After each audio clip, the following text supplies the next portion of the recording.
My name is Shakirah Nabilah binti Izalludin. My matric number is 1172085. Background of research. This research basically examines the two greatest works, which is Manuscripts, Salikin and Kitab Ihya Ulumuddin by Imam Al-Ghazali. To further this study, it will describe more about the comparison on differences and similarities between Manuscripts Salikin and Kitab Ihya Ulumuddin by Imam Al-Ghazali in the content of worship from both works. Research question and research objective. Research question: what are differences and similarities between the Manuscript Salikin and Kitab of Ihya Ulumuddin by Imam Al-Ghazali? What is feasible comparative study between Manuscript and the Kitab Ihya Ulumuddin in the topic of worship? How to analyze a specific topic about worship from the Manuscript Salikin and Kitab Ihya Ulumuddin by Imam Al-Ghazali? Research objective. First, to find the differences and similarities between the Manuscript Salikin and the Kitab of Ihya Ulumuddin by Imam Al-Ghazali.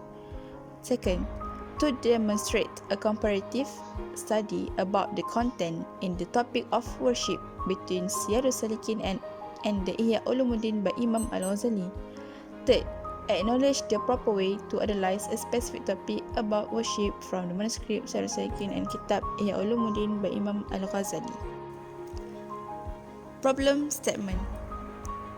Problem of the study is people are confusing about the content of the topic in the manuscript in the Salikin and the Kitab of Ihya Ulumuddin by Imam Al-Ghazali.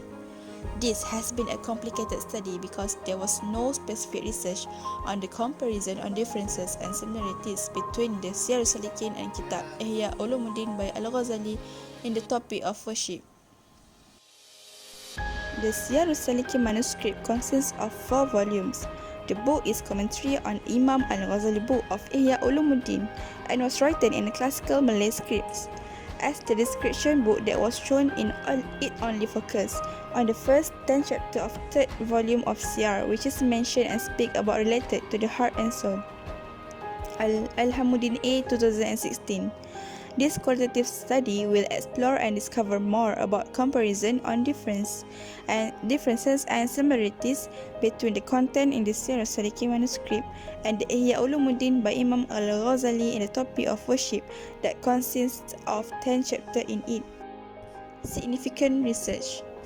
The finding of the study will identify clearly the comparisons between Manuscript Salikin and Kitab Ihya Ulumuddin by Imam Al-Ghazali in terms of the content from both works. Throughout this study, the qualitative data produced will be used to show this comparison and get the exact difference and similarities between Manuscript Salikin and Kitab Ihya Ulumuddin in the topic of worship. In addition, it is hoped that this project will be beginning of ongoing body of research on this topic, as there are not many of us realize about the importance doing this type of research, especially about manuscript.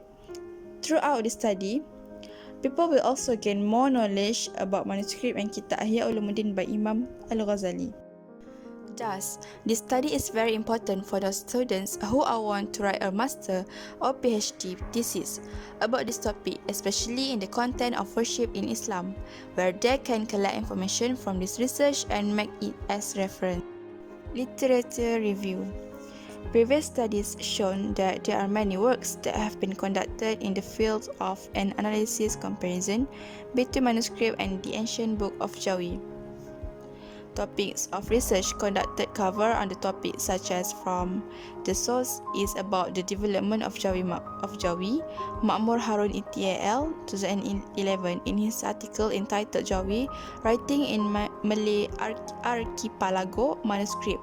A general overview that Jawi was instrumental in establishing communication through writing, even a spoken language among the Malay community in the archipelago. Language and Jawi revealing the identity of the Malay, Jawi to relay communication and language of the Malays who grow together with the science of philology, and their manuscript. According to Mahayuddin Yahya, 2016, definition of manuscript is an original handwritten piece of writing that is unprinted. Manuscript writing began about 2000 years ago since the arrival of the Hindus from India in the 1st century AD. Abdul Samad from Palembang in South Sumatra was the most prominent and influential Malay religious scholar of the 18th century who spent most of his life studying, teaching and writing in the Arabian Peninsula. This work is an attempt to present one of the famous works by classical Malay scholar Sheikh Ali ibn Abdul Rahman Al-Kantani entitled Sayr Salikin, comprised of 4 volumes. The book itself was commentary on Imam Al-Ghazali Ihya Ulumuddin and was written in classical Malay script. Research methodology. Research design. The research type of this study is qualitative. The qualitative research is a type of social science research that collects and works with non-numerical data that seeks to interpret meaning from this data that help understand social life through the study of target population. The research design for qualitative research is content analysis. Content analysis is the study of record communications to determine patterns, themes, and infer meaning. Content analysis is the procedure for the categorization of behavioral data for the purpose of classification, summarization, and tabulation. Data collection. Library research. For this research, the methodology that have been used is document analysis. Throughout this research, the comparative of the content on aspect worship between manuscript Sayr Salikin and Kitab Ihya Ulumuddin will be analyzed. One of the subtopics that I will analyze is the topic of zikrs and du'as. Instrument for this research is researcher. For the data collection instrument is researcher. This type of research is different from other research because the researcher is a large and big part of the process and can be considered one of the qualitative instruments. Sample, there are different content in the context of worship on both manuscripts Sayr Salikin and Kitab Ihya Ulumuddin by Imam Al-Ghazali. However, qualitative researchers typically make sampling choice that enable to deepen understanding of whatever phenomena that it has been studied. Sampling in qualitative research is mostly purposive, with specific criteria in mind. Besides that, it also seeks to capture the range of views or experience, pursue saturation of data, and draw theory from data. Data analysis, library research, and thematic analysis. Data analysis that used in this research is library research by thematic analysis. Thematic analysis is a method of identifying, analyzing, and reporting patterns within data. Thematic analysis is a widely used method of analysis in qualitative research. It also states that thematic analysis is a foundation method of analysis that need to be defined and described to solidify its place in qualitative research. Thank you.